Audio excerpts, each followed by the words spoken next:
Welcome to TCM. Thanks for joining us. I'm Ben Mankiewicz. In 1969, British writer Graham Greene published a book about a stuffy banker caught up in some unusual adventures with his wildly eccentric aunt. The book became a bestseller, and up next we have the 1972 Hollywood adaptation. From MGM, it's Travels with My Aunt. As he was writing, Graham Greene began to think his book would make a good movie. Even more, he thought Katharine Hepburn would be perfect playing the aunt. Greene even recommended the story to Hepburn, calling it, in his words, a book made for films. Then, when the screen adaptation was offered to director George Cukor, he signed on specifically because it would give him one more chance to work with his great friend, Katharine Hepburn.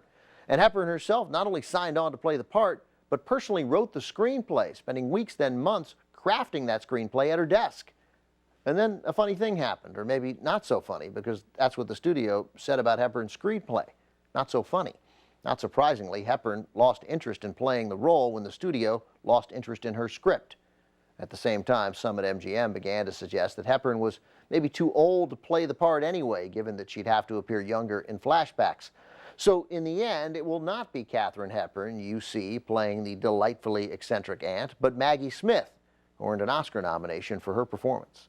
From 1972, also featuring Alec McCowan, Lou Gossett Jr., and Cindy Williams, who'd go on to play Shirley on Laverne and Shirley. Here's Travels with My Aunt. When released in 1972, Travels with My Aunt got mixed reviews, as did the performance of its star, Maggie Smith. On one hand, Smith earned praise from her peers and an Oscar nomination. On the other, many critics just weren't buying her over-the-top performance. One critic called Smith's performance, and I quote, cringeworthy. Graham Greene, who wrote the novel, later said he thought the big screen adaptation of his book, and this is his quote, was awful. Greene in particular was turned off by what he called Maggie Smith's overacting.